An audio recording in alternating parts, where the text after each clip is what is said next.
Hello everyone, आपका स्वागत है आपके चैनल पे। आज आप 21/1/2022 को जो सीटेट का एग्ज़ाम हुआ था उसमें सीटीपी का जो क्वेश्चन आया था उसको देखेंगे। यह हमारे एग्ज़ाम पॉइंट ऑफ व्यू से बहुत ही इम्पोर्टेंट है। आपको प्रीवियस ईयर क्वेश्चन पता होना चाहिए। सीटीपी हमारे एग्ज़ाम में एक इम्पॉर्टेंट रोल प्ले करता है। इसके द्वारा हम एग्ज़ाम में क्वालिफाइड भी हो सकते हैं और क्वालिफाइड नंबर से हमारा छूट भी सकता है। तो एक एक नंबर आपके लिए बहुत इम्पोर्टेंट होता है। तो आइए स्टार्ट करते हैं हम। बाल विकास के सिद्धांत के संदर्भ में निम्नलिखित में कौन सा कथन सही है? तो हमारा ऑप्शन दिया हुआ है विकास शरीर के केंद्रीय भाग से बाहरी भाग की ओर होती है। दूसरा है विकास आनुवांशिकता और पर्यावरण से प्रभावित नहीं होती है। अगर आप मेरा वीडियो रेगुलर देख रहे हैं तो उसमें आपको पता होगा कि विकास में आनुवांशिकता और पर्यावरण दोनों इम्पोर्टेंट होता है। तीसरा है हमारा एक क्षेत्र में विकास का अन्य क्षेत्रों के विकास का कोई प्रभाव नहीं पड़ता है। बिल्कुल गलत बात है। एक क्षेत्र में अगर डेवलपमेंट होगा तो उसका प्रभाव जरूर से दूसरे पे पड़ेगा। विकास पूर्णतः संख्यात्मक है और इसे सटीक रूप से मापा जा सकता है। विकास तो स्पाइरल है, इसको मापा नहीं जा सकता है। ये ऑप्शन 4 भी हमारा गलत हो जाएगा। तो हमारे पास बचता कौन है? विकास शरीर के केंद्रीय भाग से बाहरी की तरफ होता है। ऑप्शन 1 हमारा करेक्ट आंसर हो जाएगा। अगला क्वेश्चन देखते हैं। अगला क्वेश्चन है हमारा, बच्चों में भाषा विकास किससे प्रभावित होता है? केवल आनुवांशिकता से? बिल्कुल नहीं। ऑप्शन 1 हमारा गलत हो जाएगा। ऑप्शन 2 है हमारा केवल पर्यावरण से नहीं, आनुवांशिकता एवं पर्यावरण दोनों से। ऑप्शन 3 हमारा करेक्ट आंसर हो जाएगा। आगे देखते हैं। एक प्रगतिशील कक्षा, तो एक प्रगतिशील कक्षा वो होता है जिसमें टीचर और स्टूडेंट दोनों एक्टिव होता है। तो हमारा ऑप्शन है केवल मुख्य श्रवण को प्राथमिकता देता है। दूसरा अधिगमकर्ताओं की व्यक्तिगत विभिन्नताओं का सम्मान करता है। तीसरा अंक उन्मुख होता है। चौथा अधिगम के व्यवहारवादी सिद्धांत पर निर्धारित होता है। तो प्रगतिशील जो कक्षा होता है उसमें क्या होता है? अधिगमकर्ताओं को व्यक्तिगत और विभिन्नताओं का सम्मान करता है। ऑप्शन 2 इसका करेक्ट आंसर हो जाएगा। ऑप्शन 2 इसका करेक्ट आंसर हो जाएगा। ऑप्शन 2 के साथ आप जाएंगे। Option 2 correct answer. आगे देखते हैं। लॉरेंस कोलबर्ग के नैतिक विकास के सिद्धांत के अनुसार सजा टालने के लिए नियम का पालन करना किस चरण को दर्शाता है? तो ये जो है हमारा पहला दिया प्रथापूर्व चरण, दूसरा है अमूर्त संक्रियात्मक चरण, तीसरा है प्रथागत चरण, चौथा है उत्तर प्रथागत चरण। तो इसका करेक्ट आंसर क्या होगा? और इसका जो करेक्ट आंसर हो जाएगा ऑप्शन 1 पूर्ण प्रथा चरण। इस स्तर पर बालक अपनी आवश्यकताओं के संदर्भ में चिंतन करता है। नैतिक दुविधाओं से युक्ति प्रश्नों पर उनका लाभ या हानि पर आधारित होती है। उसको पता है कि अगर मैं ये नहीं करूँगा तो मुझे पनिशमेंट मिल जाएगी, तो उसके भय से वो इस कार्य को करता है। तो ऑप्शन 1 इसका करेक्ट आंसर हो जाएगा। प्रथा पूर्व चरण ऑप्शन 1 के साथ जाएंगे। अगला क्वेश्चन देखते हैं।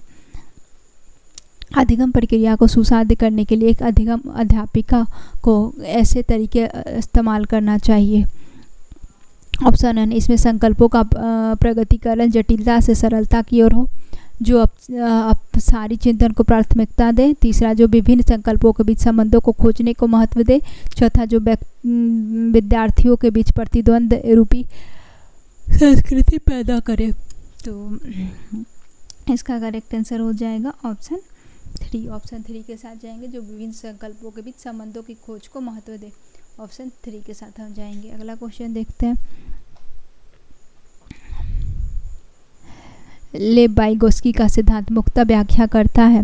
लेब-वाइगोत्स्की का जो सिद्धांत है वो किसकी व्याख्या करता है? पहला आनुवांशिकता के विकास पर प्रभाव को, दूसरा संज्ञानात्मक विकास में सांस्कृतिक उपकरण के योगदान को, तीसरा समाजीकरण के जैव परिस्थिति ये मॉडल को, चौथा अभिप्रेरणा एवं आरोपण प्रतिरूप के प्रभाव को।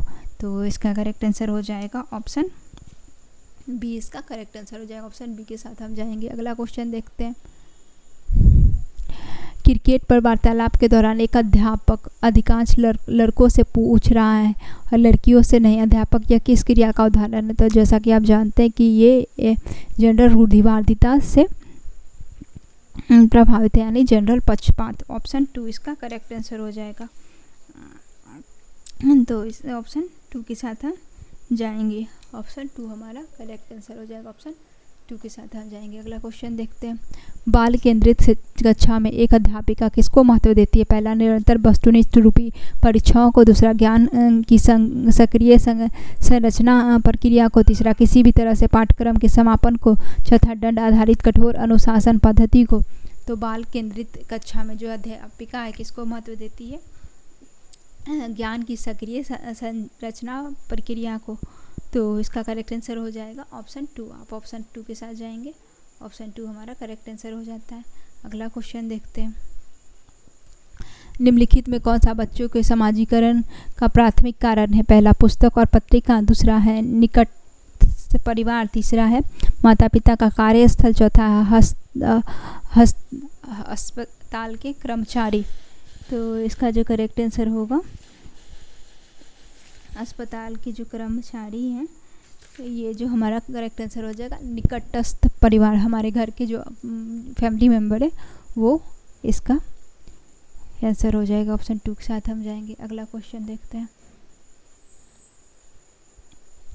निम्नलिखित में कौन सा उम्र समूह जीन पियाजे के संज्ञानात्मक विकास के सिद्धांत के मूर्त संज्ञानात्मक चरण के अनुरूप है? तो मूर्त संख्यात्मक अवस्था जो होता है वो 2 से 7 साल तक का होता है। तो ऑप्शन 2 के साथ हम जाएंगे। ऑप्शन 2 हमारा करेक्ट आंसर हो जाएगा। ऑप्शन 2 के साथ हम जाएंगे। सॉरी इसमें पूछ रहा है मूर्त संख्यात्मक चरण के अनुरूप है। तो इसका जो करेक्ट आंसर हो जाएगा 7 से 11 साल। 7 से 11 साल इसका करेक्ट आंसर हो जाएगा।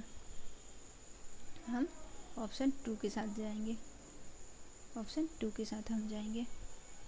ऑप्शन 3 के साथ हम जाएंगे। 7 से 11 साल। 7 से 11 साल मूर्त संख्यात्मक अवस्था होता है, जो बालक के उत्तर बाल अवस्था चरण को संदर्भित करता है। इस चरण में बच्चे वस्तुओं को समूह और उपसमूहों में बांटते हैं तथा मात्रा, बोध, क्षेत्र ये सब की क्षमता को हासिल करते हैं। ये ऑप्शन 3 इसका करेक्ट आंसर हो जाएगा। अगला क्वेश्चन देखते हैं। आप एक अध्यापिका हैं जो विश्वास करते हैं कि बच्चे विभिन्न गतियों और अलग अलग तरीकों से सीखते हैं। आप अपनी कक्षा में ऐसी आकलन योजना करेंगे जो सभी विद्यार्थियों के लिए समान हो। केवल वस्तुनिष्ठ प्रश्नों को सम्मिलित करेंगे? बिल्कुल नहीं, केवल वस्तुनिष्ठ प्रश्नों को सम्मिलित नहीं करेंगे। अगला है बच्चे के सीखने के तरीकों से संबंधित न हो, ये भी नहीं होगा। आकलन के अलग अलग तरीकों पर आधारित हो।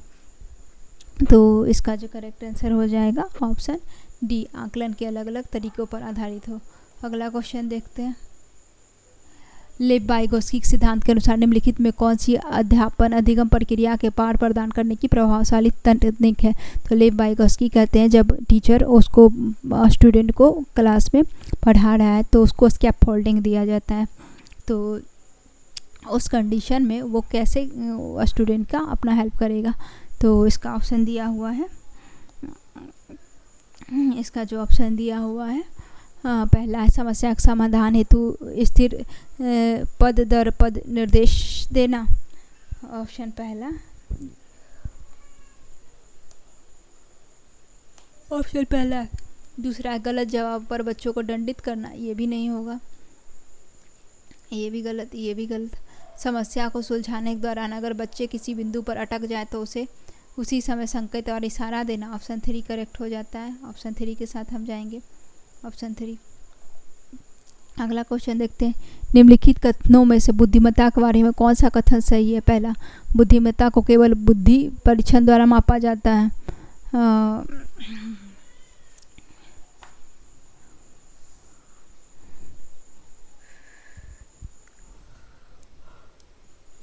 ये गलत हो जाएगा। बुद्धिमत्ता संबंधी व्यक्तिगत भिन्नता में आनुवांशिकता कोई भूमिका नहीं होती। ये भी गलत। एक क्षेत्र में उच्च बुद्धिमत्ता अन्य क्षेत्रों में भी उच्च बुद्धिमत्ता सुनिश्चित करती है। गलत हो जाएगा। अगला, बुद्धिमत्ता विद्यालय से बेहतर प्रदर्शन करने की योग्यता से अधिक है। ऑप्शन 4 इसका करेक्ट हो जाएगा। अगला क्वेश्चन देखते हैं। एक घोड़े को देखकर एक 3 वर्षीय बालिका चकित होकर बोलती, वाह बड़ा कुत्ता।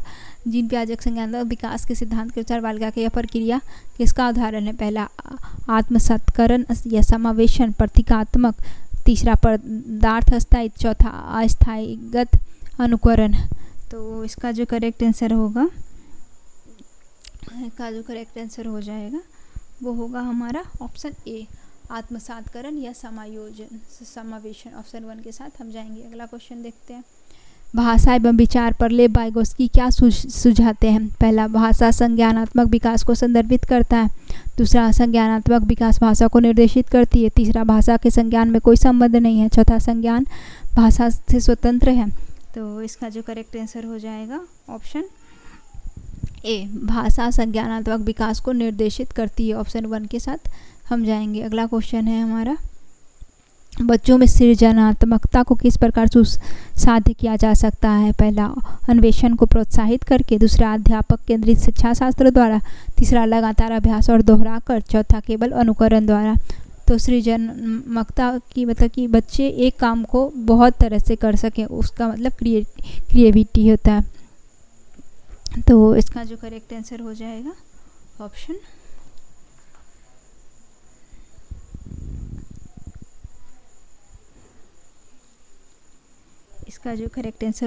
ऑप्शन 1, अन्वेषण और प्रोत्साहन देकर। ऑप्शन 1 के साथ हम जाएंगे। अगला क्वेश्चन देखते हैं।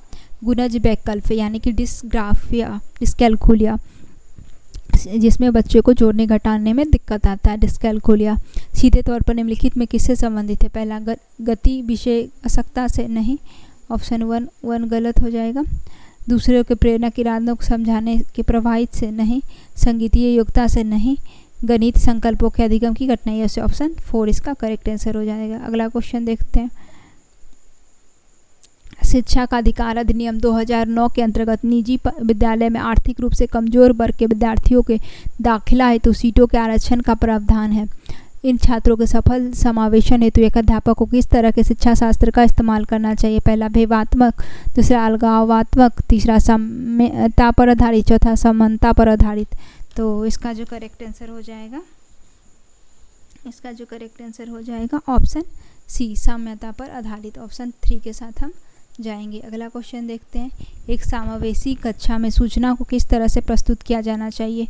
समावेशी शिक्षा यानी कि यहाँ पे हर तरह के बालक हैं, डिसेबल बालक हैं, दृष्टिहीन, श्रवणहीन और प्रभावशाली बच्चे और समान बालक, यहाँ पे सभी तरह के बालक हैं। तो समावेशी शिक्षा कक्षा है। तो पहला ऑप्शन दिया केवल शाब्दिक रूप में, गलत। केवल शब्द में देंगे तो जिसको चित्र देखकर ज़्यादा समझ में आता है वो कैसे समझेंगे? केवल दृश्य के रूप में तो जिसको देखने में दिक्कत है वो कैसे सुनेंगे? केवल मौखिक रूप से नहीं, बहुल रूप से। ऑप्शन 4 इसका करेक्ट आंसर हो जाएगा। ऑप्शन 4 के साथ हम जाएंगे। अगला क्वेश्चन क्या हो जाता है? शिक्षा के समकालीन नीति के अनुसार दिव्यांग बच्चों की शिक्षा के लिए कौन सा मंडल सुलझाया गया? पहला, केवल व्यावसायिक शिक्षा। दूसरा, समावेशी शिक्षा। तीसरा, अलगाव शिक्षा। चौथा, सम्मिलित एकीकृत शिक्षा। तो इसका करेक्ट आंसर हो जाएगा ऑप्शन बी, समावेशी शिक्षा। शिक्षा के समकालीन नीतियों के अनुसार दिव्यांग बच्चों की शिक्षा के लिए मॉडल सुलझाया गया है समावेशी शिक्षा। ऑप्शन 2 के साथ हम जाएंगे। ऑप्शन 2 हमारा करेक्ट आंसर हो जाएगा। अगला देखते हैं। अधिगम प्रक्रिया के बारे में निम्नलिखित में कौन सा कथन गलत है? अधिगम एक निरंतर प्रक्रिया है, ये बात तो सही है। अधिगम प्रक्रिया त्रुटि और गलतियाँ अप्रशंसिक है। तो ये उसके बाद अधिगम व्यक्तिगत पर्यावरण कारणों पर आधारित है, ये भी सही है। अधिगम चक्रीय रूप से होता है, अनुरेखीय रूप से नहीं, ये भी सही है। ऑप्शन 2 इसका करेक्ट आंसर हो जाएगा। ऑप्शन 2 के साथ हम जाएंगे। ऑप्शन 2 के साथ आप जाएंगे, वो सही हो जाएगा। अगला क्वेश्चन देखते हैं। बच्चों को बारंबार यह बोलने के लिए कि वह अधिगम के योग्य नहीं है किस संभावना को बढ़ावा देता है? पहला, बच्चे अधिगम के प्रति अनुप्रेरित निष्प्रेरित हो जाएगा। अधिगम की गति में तेजी आ जाएगी। बच्चा अधिगम के प्रति अभिप्रेरित हो जाएगा। बच्चे अधिगम पर कोई प्रभाव नहीं पड़ेगा। तो इसका क्या प्रभाव होगा? जब ऐसे हम बोलेंगे तो बच्चा पर क्या प्रभाव पड़ेगा? अधिगम पर, बच्चों के अधिगम पर कोई प्रभाव नहीं पड़ेगा। किस संभावना को बढ़ावा देता है? बच्चों के अधिगम पर कोई प्रभाव नहीं पड़ेगा। इसकी बढ़ावा देता है मतलब कि जब उसको बोलेंगे तो उसके अधिगम पर प्रभाव नहीं पड़ेगा। ये हो जाएगा।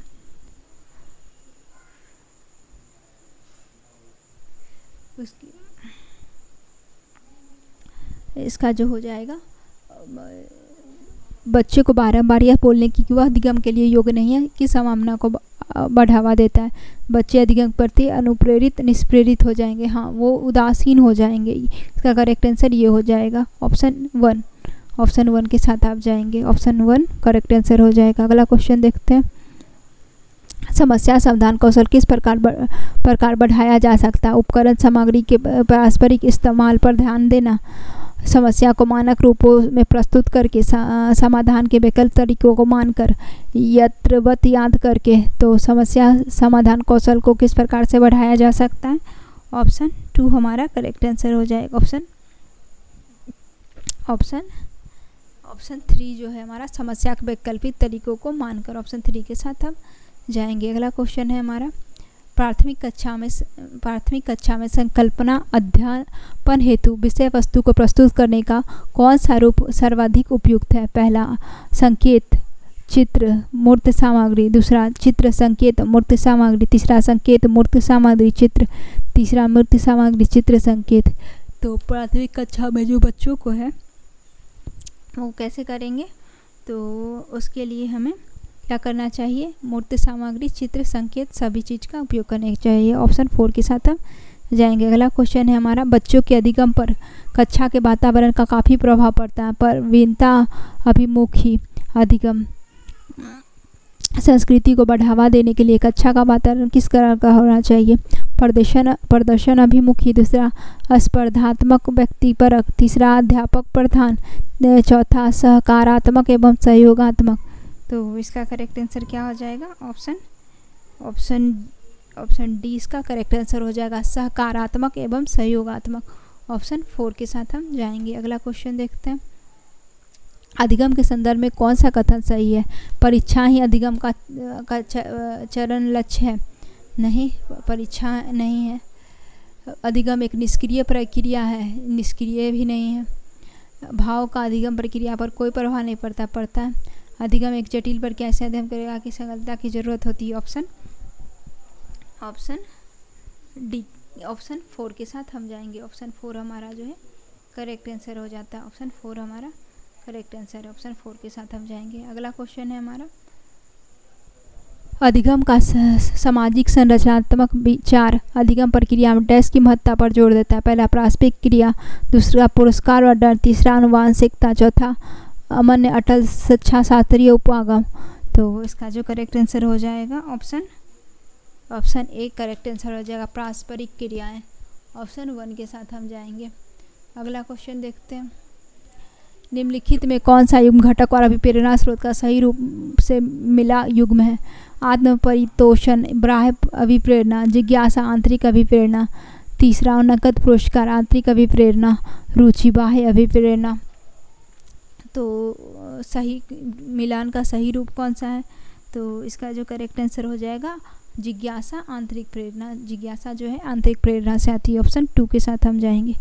अगला क्वेश्चन है हमारा, विद्यार्थियों में संकल्पनात्मक समझ को सुसाध्य करने हेतु एक अध्यापक को पहला, छात्रों को केवल यंत्रवत रूप से सीखने के लिए प्रोत्साहित करना चाहिए। दूसरा, संकल्पों के वातावरण उदाहरण और गैर उदाहरण को सम्मिलित नहीं करना चाहिए। तीसरा, जो प्रस्तुत किया गया है और जो पहले से ज्ञात है उन दोनों में संबंध स्थापित करने के अवसर प्रदान करने चाहिए। चौथा, अध्यापक की व्याख्या विधि पर ही सीमित रहना चाहिए। तो इसका जो करेक्ट आंसर हो जाएगा ऑप्शन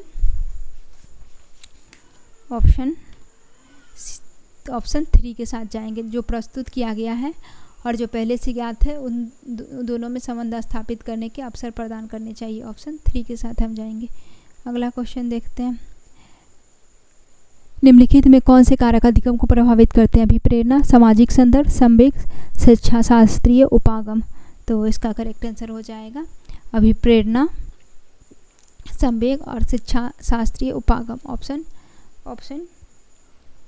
सॉरी इसका ना टोटल हो जाएगा अभी प्रेरणा, सामाजिक संदर्भ, संवेग और शिक्षा शास्त्रीय उपागम। ऑप्शन 4 के साथ हम जाएंगे। पहला, दूसरा, तीसरा सभी सही हो जाएगा। ऑप्शन 4 इसका करेक्ट आंसर है। तो आज मैंने जो 21/1/2022 को पूछा था टोटल CDB का क्वेश्चन करवा दी हूँ। नेक्स्ट वीडियो में आप नेक्स्ट सीट में जो CTET का क्वेश्चन पूछा गया था उसको बताऊंगी। आगे देखने के लिए हमारे चैनल से जुड़े रहें। धन्यवाद।